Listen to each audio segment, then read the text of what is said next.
विश्व के 6 विद्वानों में से एक, इस देश ही नहीं इस दुनिया में करोड़ों दलित, पिछड़े, शोषित और वंचितों की आवाज अपना पूरा जीवन दलित और पिछड़ों के उत्थान में लगाने वाले, भारत रत्न ही नहीं विश्व के रत्न, भारतीय संविधान के रचयिता बाबा साहब डॉक्टर भीमराव अंबेडकर जी की जयंती के शुभ अवसर पर मैं बाबा साहब को नमन करता हूं। साथ ही साथ इस विश्व में मानवता और शांति का संदेश देने वाले तथागत गौतम बुद्ध जी को भी मैं नमन करता हूं। ग्राम ईसेपुर में स्थित सभी मंच पर आसीन सम्मानित सभी आदरणीय बुजुर्ग, सामने बैठे सभी आदरणीय बुजुर्ग, आदरणीय मेरी माताएं और बहनों के भी मैं चरण छू करके उन्हें भी मैं प्रणाम करता हूं। सभी मेरे नौजवान साथी, मीडिया बंधु और प्यारे बच्चों, आज 16 अप्रैल है। बाबा साहब की जो जयंती है वो करीब करीब पूरे सप्ताह चलती है। 14 अप्रैल 1891 में इस धरती पर ऐसा वीर जन्म लिया जिसने भारत में ही नहीं पूरे विश्व में डंका बजा दिया। बाबा साहब का जन्म एक साधारण परिवार में हुआ था और साधारण परिवार में और दलित समाज में जन्म होने के कारण बाबा साहब ने अपने जीवन में बहुत अपमान झेला, लेकिन शुरू से ही बाबा साहब पढ़ने के इच्छुक थे। बाबा साहब की जो प्राथमिक शिक्षा हुई वो बहुत परेशानी और बहुत दुख और कष्ट में हुई। उस जमाने के मैं नाम नहीं लेना चाहूंगा किसी जाति और धर्म के लोगों का, आप इशारे में पूरी बात समझ जाएंगे। बाबा साहब की जो प्राथमिक शिक्षा हुई, पहले तो बाबा साहब को एडमिशन देने में ही दिक्कत हो रही थी उन लोगों को, लेकिन जैसे तैसे बाबा साहब का एडमिशन हुआ और एडमिशन होने के बाद जब बाबा साहब पढ़ने के लिए गए तो वहां के टीचर और वहां के जो स्टूडेंट थे उन्होंने बाबा साहब को कितना परेशान किया ये आप जानते हैं। बताया कि ये बच्चा अछूत है, ये बच्चा दलित है, इस बच्चे के साथ हम पढ़ नहीं सकते बैठकर। टीचरों ने कहा कि इसकी हम किताब पट्टी छू नहीं सकते हैं, लेकिन बाबा साहब ने कहा कि मुझे तो पढ़ना है। तो बाबा साहब ने जो क्लास होती थी, कक्षा होती थी, उसके बाहर बैठ करके शिक्षा पाई। आप अनुमान लगा सकते हैं कि एक छोटा बच्चा रोज यही अपमान झेलता हो और क्लास में पीछे बैठता हो सबसे, जहां और बच्चों के जूता चप्पल उतरते हो, उस जगह पर बैठ करके बाबा साहब ने शिक्षा पाई। धन है ऐसा वो महामानव जिसके दिल में ये आग थी कि चाहे कितना अपमान कर लो, चाहे कितनी बेइज्जती कर लो, लेकिन मैं पढ़ूंगा, मैं शिक्षा ग्रहण करूंगा। बाबा साहब के दिमाग में थी कि मैं अपने लोगों की अगर उन्नति और तरक्की हो सकती है तो उसका सिर्फ एक ही रास्ता है और वो रास्ता है केवल शिक्षा। शिक्षा के बिना दलित, पिछड़े, शोषित और वंचित वर्ग के लोग तरक्की नहीं कर सकते हैं। प्राथमिक शिक्षा से ऊपर जब बाबा साहब चले तो एक राजा थे, उन्होंने उन्हें छात्रवृत्ति दी और छात्रवृत्ति को लेकर के बाबा साहब विदेश में चले गए और विदेश में पढ़े, 17-18 डिग्री प्राप्त की, 9 भाषाओं का ज्ञान प्राप्त किया और तीन विषयों में पीएचडी करके बाबा साहब इस देश में लौटे। तो जिस राजा ने बाबा साहब को छात्रवृत्ति दी थी, उस राजा ने ये कहा था कि तुम लौट करके आओगे तो मेरे राज्य में तुम्हें नौकरी करनी पड़ेगी। बाबा साहब लौट करके पहुंचे और राजा साहब से कहा कि राजा साहब, मैंने आपको वचन दिया था कि मैं पढ़ के आऊंगा तो आपके यहाँ नौकरी करूंगा। उस राजा ने उन्हें अपने क्षेत्र में डिप्टी कलेक्टर बनाया और डिप्टी कलेक्टर बनने के लिए जब बाबा साहब पहुंचे तो बाबा साहब को रहने की बड़ी समस्या हो गई। बाबा साहब को कोई इतने बड़े पढ़े लिखे आदमी को कोई अपना मकान, कमरा देने को तैयार नहीं था।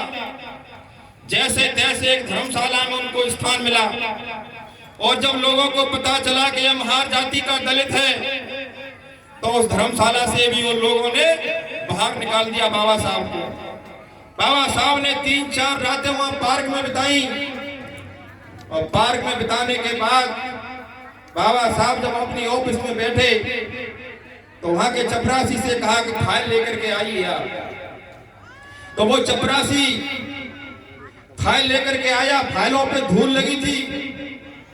उसने फाइलों को बाबा के हाथ में नहीं दिया, उस चपरासी ने फाइलों को दूर से ही मेज पर फेंक करके दिया, जिसकी धूल बाबा के मुंह पर चली गई।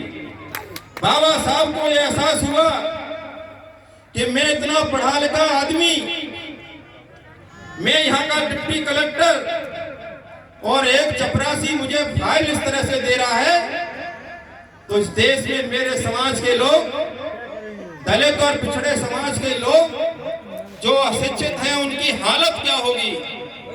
तो बाबा साहब ने वो नौकरी छोड़ दी और बाबा साहब ने कहा कि अब पूरा जीवन दलित, पिछड़े और शोषित, वंचित और महिलाओं के उत्थान के लिए मैं काम करूंगा। और बाबा ने नौकरी से इस्तीफा दे दिया। नौकरी से इस्तीफा देने के बाद बाबा ने वकालत शुरू की। जो वकालत शुरू की तो बाबा को जगह नहीं मिली बैठने के लिए, कोई वकील अपने बिस्तर पर नहीं बिठाना चाहता था बाबा साहब को। ऐसे तैसे बाबा साहब ने की कोर्ट में एक कुर्सी और मेज डाल करके अपनी वकालत शुरू की।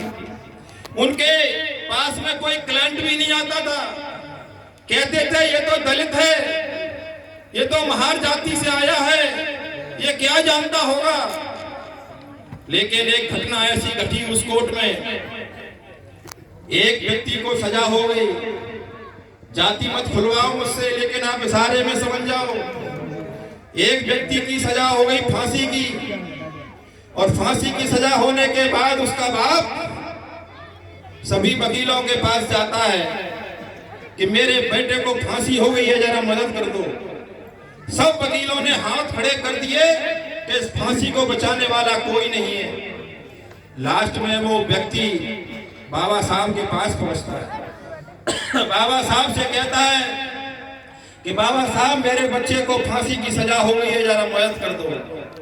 बाबा साहब ने फाइल को पढ़ा, उसमें साफ लिखा था कि फलाने मुलजिम को फलानी फलानी धाराओं में फांसी की सजा दी जाती है। यह उसका टॉपिक था। बाबा साहब जो जिसने सजा बोली थी, उससे ऊपर वाले जज, उनसे जाकर के उन्होंने अपील की कि साहब इस व्यक्ति को निचले कोर्ट ने यह सजा दी है कि इसको फांसी की सजा दी जाती है। मुझे फांसी की सजा देने में कोई दिक्कत नहीं है, आप फांसी की सजा दीजिए, लेकिन इसमें कोई लाइन ऐसी नहीं लिखी है कि कि फांसी की सजा तब तक दी जाए जब तक इसकी मृत्यु न हो जाए। आप फांसी दे सकते हैं लेकिन इसको मृत्यु नहीं दे सकते हैं। और उस जज ने उस बच्चे की सजा को माफ कर दिया। उस बात को सुन करके पूरे जिले में नहीं पूरे भारत में डंका बज गया कि एक पढ़ा लिखा बैरिस्टर हमारी इंडिया में आ गया है। अब बात बढ़ती है आगे। देश आजादी की लड़ाई लड़ रहा था। 1947 में देश आजाद हुआ और देश आजाद होने के बाद एक भारतीय संविधान की आवश्यकता पड़ी। वहां के जो नेता थे, तत्कालीन उस समय नेता थे देश में, उन्हें एक योग्य व्यक्ति की आवश्यकता थी कि जिसे तमाम भाषाओं का ज्ञान हो, जिसकी अंग्रेजी अच्छी हो। वो संविधान में हमें चाहिए व्यक्ति लिखने के लिए। पूरे देश में ढूंढा लेकिन धन्य है बाबा साहब कि बाबा साहब से पढ़ा लिखा कोई देश में नहीं निकला। चाहे मजबूरी समझ लो उस समय के नेताओं की, चाहे कुछ समझ लो, बाबा साहब को संविधान सभा की जो व्याकरण समिति थी उस समिति का अध्यक्ष बना करके और बाबा साहब को सौंप दिया कि इसको आप लिखिए। बाबा साहब ने और उनके जो साथी थे उन सब ने मिलकर के भारत के संविधान को दिन रात बड़ी मेहनत करके 2 साल 18 महीने 2 साल 11 महीने 18 दिन में लिख करके भारतीय संविधान को 26 नवंबर 1949 को इस देश को सौंप दिया। और संविधान सौंपते समय बाबा साहब ने एक अपना दर्द भी बयान किया था। उन्होंने कहा था कि मैं संविधान तो आपको सौंप रहा हूं और इस संविधान में सारी चीजें मैंने अपनी अच्छी लिखी है, लेकिन आगे चल करके इस संविधान को लागू करने वाले लोग अगर अच्छे नहीं हुए तो ये संविधान नहीं होगा, ये कागज का टुकड़ा होगा। आज वही हालत है। आज संविधान को बदला जा रहा है। आज बाबा साहब के लिखे कानूनों को बदला जा रहा है। आज दलित पिछड़े वर्ग के लोगों के लिए जो बाबा साहब ने अधिकार दिए थे उन अधिकारों के पन्ने फाड़े जा रहे हैं संविधान के। आज संविधान को बचाने का समय है। आज दलित और पिछड़ों के आरक्षण को समाप्त करने की साजिश रची जा रही है। जितने भी उपक्रम हैं, जितनी भी संस्थाएं हैं, सबको निजीकरण किया जा रहा है, सबका प्राइवेटेशन किया जा रहा है। और उसका नुकसान क्या होगा? जब सारी चीजें बिक जाएंगी, सारी चीजें प्राइवेट में चली जाएंगी तो निजीकरण में और प्राइवेट में आरक्षण की व्यवस्था नहीं है। इसलिए दलित और पिछड़े वर्ग का आरक्षण धीरे धीरे खत्म करने की साजिश रची जा रही है। ये याद कर लेना आप लोग। मित्रों और दोस्तों, लोग कहते हैं कि बाबा साहब तो दलितों के नेता थे और ये भ्रम आज भी है। आज बैकवर्ड के लोग अंधे हो रहे हैं। बैकवर्ड के लोग कहते हैं कि बाबा साहब तो दलितों के नेता हैं। अरे बैकवर्ड के लोगों, जाग जाओ। बाबा साहब ने जितना काम दलित वर्ग के लिए किया है उससे ज्यादा काम पिछड़े वर्ग के लोगों के लिए किया है। बाबा साहब ने आरक्षण अगर 22%, 22.5% दलित समाज के लोगों को दिया है तो 27% आरक्षण पिछड़े वर्ग के लोगों को भी दिया है। और तो और आज जो महिलाएं जो स्वतंत्रता का जीवन जी रही हैं, महिलाओं के लिए सबसे ज्यादा अगर किसी ने काम किया है उसका नाम डॉक्टर भीमराव अंबेडकर है। हिंदू कोड बिल ला करके, हिंदू कोड बिल जब बाबा साहब लाए तो तत्कालीन सरकार ने इसका विरोध किया। और हिंदू कोड बिल में क्या है?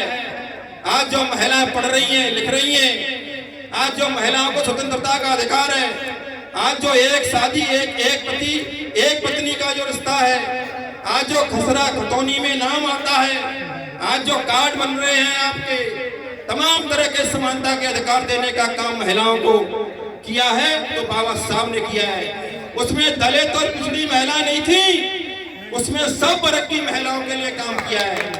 मैं तो महिलाओं से कहना चाहता हूँ, आप पूजा किसकी करती हैं किसकी नहीं करती हैं इसकी मुझे कोई मतलब नहीं। हालांकि बाबा साहब पाखंड और अंधविश्वास के खिलाफ थे। बाबा साहब कहते थे कि मुझे मूर्तियों में मत ढूंढना, मुझे ढूंढना तो मेरी किताबों में ढूंढना, मेरी किताबों को पढ़ना, मेरी विचारधारा को आगे बढ़ाना। तो मैं देश की महिलाओं से एक ही बात कहना चाहता हूं, वो किसी भी वर्ग की हो, आपको स्वतंत्रता का जीवन जीने का काम, तो आपको जो अधिकार दिया है वो बाबा साहब ने दिया है। आप पूजा किसी देवी की करती हैं देवता की करती हैं, इसमें मुझे कोई लेना देना नहीं। आप पूजा करो न करो ये आपका अधिकार है, लेकिन मैं ये चाहता हूं कि वह सुबह उठ करके बाबा साहब की मूर्ति पर 2 फूल प्रत्येक महिला को चढ़ाने चाहिए जिसने तुम्हारे हक और अधिकार के लिए काम किया है। बाबा साहब ने तमाम काम किए हैं, हर वर्ग के लिए काम किया है। आज रिजर्व बैंक ऑफ इंडिया है जिससे आप लोगों का पैसा जो सुरक्षित होता है, आप लोगों को जो लोन मिलता है, आप लोगों को बिजनेस के लिए जो काम होता है, वो रिजर्व बैंक ऑफ इंडिया की स्थापना बाबा साहब ने की। मित्रों और दोस्तों, बाबा साहब की बस एक ही लाइन थी, शिक्षित बनो, संगठित रहो और संघर्ष करो। लेकिन आज बाबा साहब के विचारों को नहीं माना जा रहा है। बाबा साहब को तो मानते हैं लेकिन बाबा साहब की नहीं मानते। बाबा साहब को सब पूजेंगे, जयंती मनाएंगे, लेकिन बाबा साहब के विचारों को नहीं मानेंगे। बाबा साहब का अंतिम भाषण आगरा में हुआ 1956 में, और बाबा साहब ने कहा था कि मुझे मेरे पढ़े लिखे लोगों ने धोखा दिया, मुझे मेरे पढ़े लिखे लोगों ने धोखा दिया है। उन्होंने कहा कि मेरे अनुयायियों, मुझे मानने वाले लोगों, मैं इस काफिला को यहाँ तक लेकर के आया हूँ, इस काफिला को आगे बढ़ाना, और आगे ना बढ़ा पाओ तो इस काफिला को पीछे भी मत जाने देना। लेकिन आज बाबा साहब को मानने वाले लोग बाबा साहब के अनुयायियों का उत्पीड़न कर रहे हैं। बाबा साहब को मानेंगे, जयंती बनाएंगे, लेकिन बाबा साहब को मानने वाले लोगों के हक और अधिकार को छीनने का काम वही लोग करेंगे। फूल तो चढ़ा देंगे बाबा साहब की मूर्ति पर, बाबा साहब को भगवान बनाने की कोशिश की जा रही है, लेकिन बाबा साहब को भगवान मत बनने देना। बाबा साहब अगर भगवान बन गए तो वही स्थिति हो जाएगी जो आज मंदिरों में हो रही है। तुम्हें अधिकार नहीं मिलेगा बाबा साहब को पूजने का। इसलिए बाबा साहब को केवल विचारों का नेता मान के चलो। बाबा साहब ने जो विचार बताए हैं, बाबा साहब ने कहा कि इस देश में छुआछूत खत्म होनी चाहिए, ऊंच नीच खत्म होनी चाहिए, असमानता खत्म होनी चाहिए, भाईचारा कायम होना चाहिए, मानव एक समान होना चाहिए। ये बाबा साहब का संदेश है। बाबा साहब ने जातीयवाद का बहुत विरोध किया था। बाबा साहब चाहते थे कि पूरे देश में सभी जातियों में रोटी और बेटी का संपर्क हो, संबंध हो। लेकिन मैं जानता हूं आज की स्थिति में कि ये चीज असंभव है। लेकिन रोटी बेटी का साथ तो नहीं हो सकता, लेकिन रोटी का तो हो सकता है कि बेटी का न कर पाओ भी, लेकिन भाईचारा बनाने में कोई दिक्कत नहीं है। भाईचारा तो बनाया जा सकता है, भाईचारे में क्या दिक्कत है। इसलिए बस एक ही बात कहना चाहता हूं मैं बाबा साहब की जयंती के अवसर पर, आपको अगर उन्नति का कोई रास्ता चुनना है, आपको अगर आगे बढ़ना है, तो बस एक ही काम है कि अपने बच्चों को पढ़ा लो। जो अपने बच्चों को पढ़ा लेगा वही तरक्की करेगा। बाबा साहब ने कहा कि चाहे पैर में जूता न हो, लेकिन हाथ में किताब होनी चाहिए। बाबा साहब ने कहा था कि शिक्षा वो शेरनी का दूध है, जो पिएगा वही दहाड़ेगा।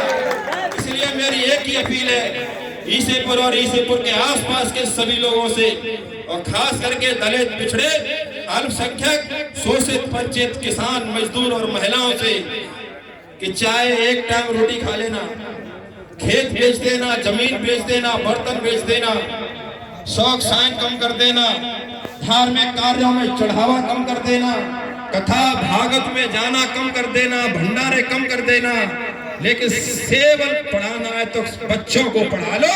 बच्चों को पढ़ा लोगे तो उन्नति कर जाओगे। ये बाबा साहब का संदेश है। बाबा साहब ने हमेशा जो बाबा साहब का स्टैचू लगाया है, बाबा साहब का स्टैचू, बाबा साहब की जो मूर्ति है वो भारत में ही नहीं विश्व के 100 देशों में लगी है मूर्ति बाबा साहब की। 100 देशों में बाबा साहब को मानने वाले लोग हैं। सबसे ज्यादा अगर किसी की मूर्ति है इस देश में तो बाबा साहब की है। आज किसी भी कार्यालय में चले जाओ, सरकारी कार्यालय में, चाहे वो कार्यालय कलेक्टर का हो, चाहे वो एसएसपी का हो, चाहे एसडीएम का हो, चाहे सीओ का हो, चाहे थानेदार का हो, अगर महात्मा गांधी की तस्वीर होगी तो बगल में बाबा साहब की भी तस्वीर होगी। और वो तस्वीर क्यों लगी है? वो तस्वीर इसलिए लगी है कि बाबा साहब सबसे ज्यादा पढ़े लिखे थे और बाबा साहब ने संविधान लिखने का काम किया था। इसलिए हम चाहते हैं कि चाहे एक बार को आप भूखे रह लेना, एक बार को आप चाहे जमीन बेच देना, लेकिन बच्चों को जरूर पढ़ाना। बच्चे पढ़ जाएंगे तो आप तरक्की कर जाएंगे, आपका समाज तरक्की कर जाएगा और देश तरक्की कर जाएगा। बस इन्हीं शब्दों के साथ मैं अपनी वाणी को विराम दूंगा। आप लोगों ने मुझे यहाँ बोलने का मौका दिया, आप लोगों ने मुझे बुलाया, मेरा स्वागत और सत्कार किया, इसलिए पूरी कमेटी को मैं बहुत बहुत धन्यवाद देना चाहता हूँ। इसके साथ ही मैं बाबा साहब के चरणों में पुनः नमन करते हुए अपनी बात को विराम दूंगा। जय हिंद, जय भारत, जय विज्ञान, जय संविधान और जय भीम। मेरे साथ एक जोरदार नारा सभी लगाओ, जय भीम, जय भीम, जय भीम। बाबा तेरा सपना अधूरा, बाबा तेरा सपना अधूरा। बहुत बहुत धन्यवाद।